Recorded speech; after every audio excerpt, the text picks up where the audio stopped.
Il est 13 heures et c'est l'heure de vous informer, mesdames et messieurs. Bonjour.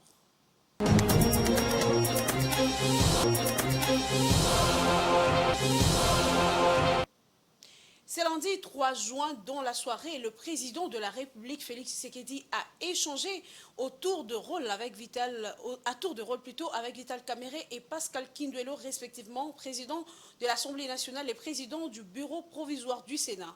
Au sortir de leurs échanges, le président de la Chambre basse du Parlement a affirmé que l'investiture du gouvernement souminois interviendra entre le 10 et 11 juin.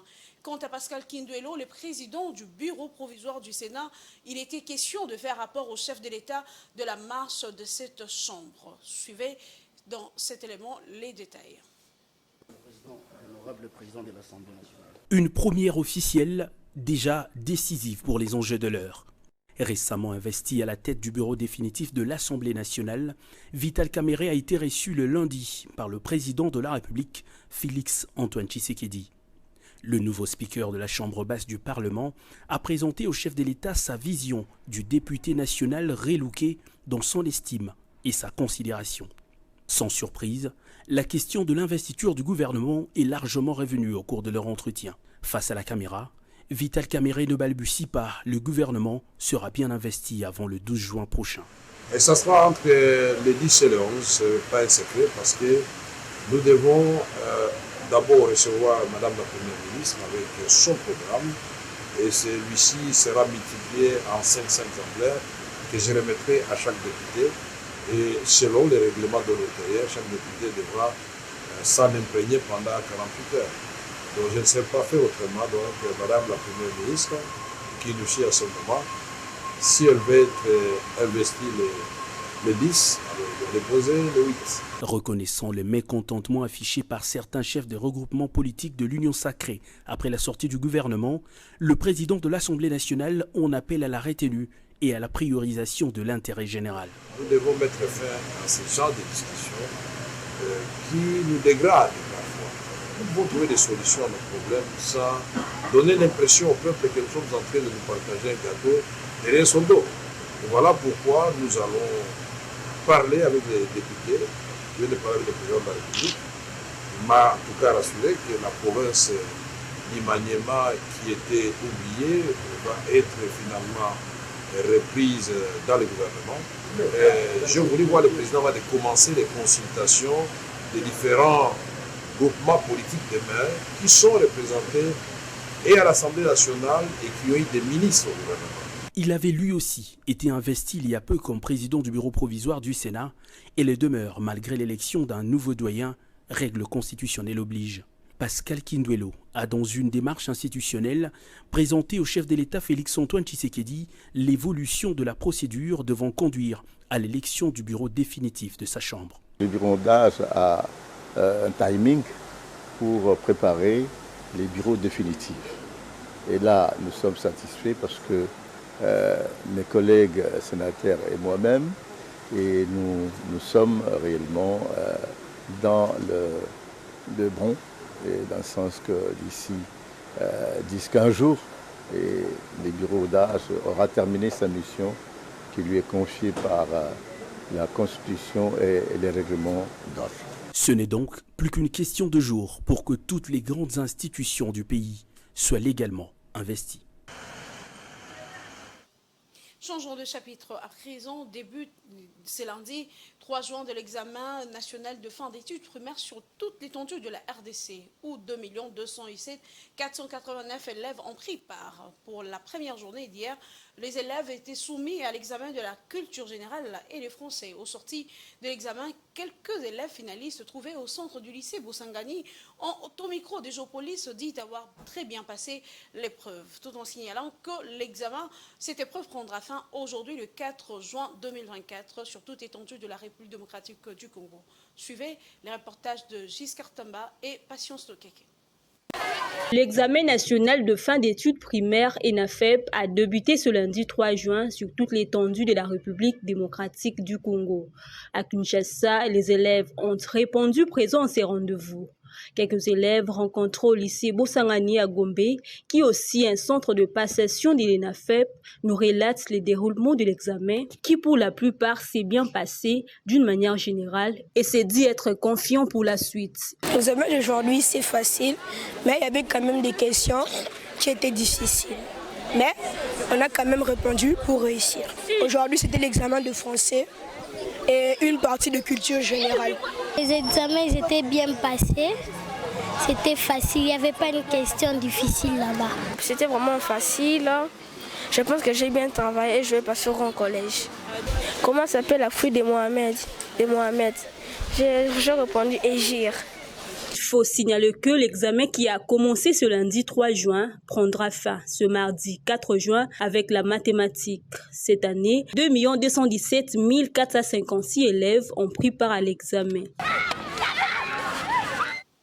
Rendons-nous à présent en Ituri où deux bâtiments scolaires modernes viennent d'être remis aux responsables par le gouverneur militaire, le lieutenant-général Johnny Luboya. Il s'agit de deux édifices des écoles construites à Kombo-Kabo et Tinda dans les territoires d'Irumu. Chacune de ces écoles comporte 6 salles et 2 bureaux. La cérémonie officielle de remise de ces édifices scolaires a eu lieu hier lundi en présence de l'administrateur militaire, la notabilité, ainsi que le partenaire de Fonds pour la paix et la stabilité. Je vous propose de suivre ces reportages de la presse militaire de l'Ituri.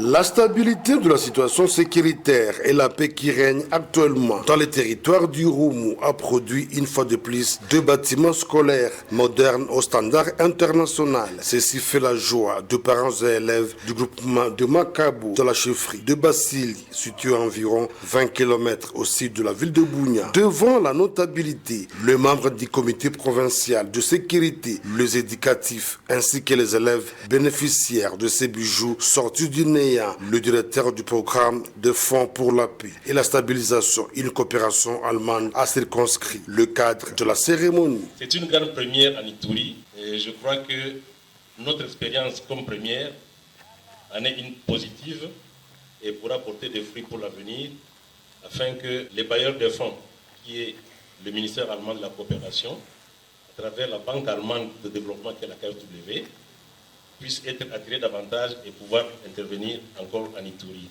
Lorsque nous avions commencé ce programme, personne ne pensait que nous allions le terminer. Et voilà, une année, jour après jour, tous les ouvrages sont bâtis.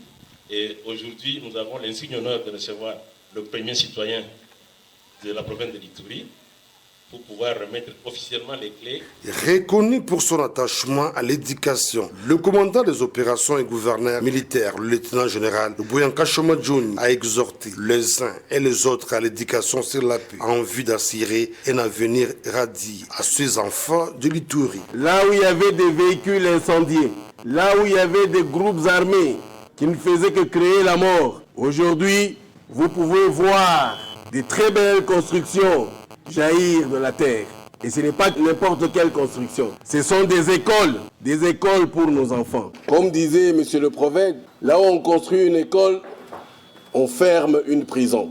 Ces enfants que vous voyez, nos enfants, vont apprendre dans ces écoles l'éducation à la paix. Signalons que ces 2 bâtiments scolaires s'ajoutent aux structures sanitaires et scolaires construits dans le cadre de 145 territoires qui se concrétisent du jour au jour sur toute l'étendue de la province grâce à la restauration de l'autorité de l'État. Quittons à présent la République démocratique du Congo pour la page internationale. Le Togo bénéficiera d'un financement japonais de 1,1 milliard de dollars de francs CFA plutôt pour appuyer son secteur agricole. Une convention a été signée à cet effet entre les autorités de 2 pays le 30 mai et consiste à la fourniture d'équipements de génie civil et agricole. L'accord entre le cadre du programme de développement économique et social porte sur les pays asiatiques. Les détails dans cet élément.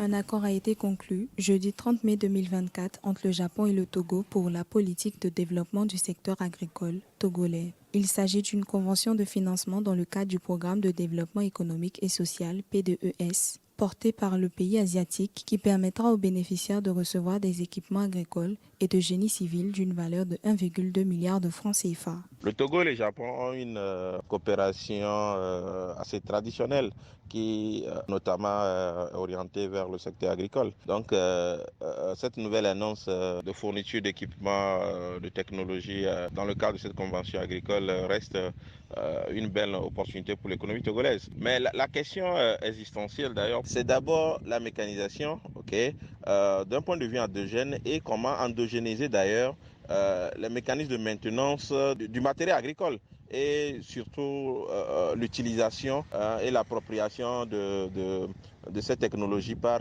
les populations et l'ensemble des pays d'ailleurs.